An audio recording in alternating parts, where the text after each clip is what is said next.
This is Matt, and this will be a video on how to download battle.net. So I'm right here on the battle.net downloads page. You can find it at download.battle.net/desktop.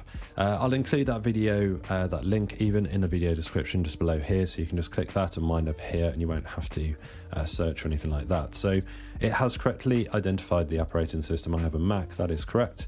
I also have the Windows and the mobile versions available if I want to click on those.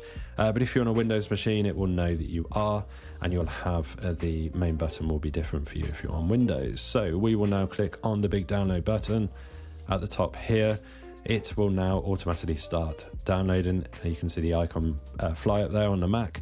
If not, you can click to try again, and that will manually download the installer. So depending on what browser you're on, you will find that installer in your downloads location. I'm on Google Chrome, so it sends it directly to the downloads folder. Hopefully you have found this video on how to download battle.net useful, the desktop app. If you have, drop this video a like and subscribe to the channel for more videos.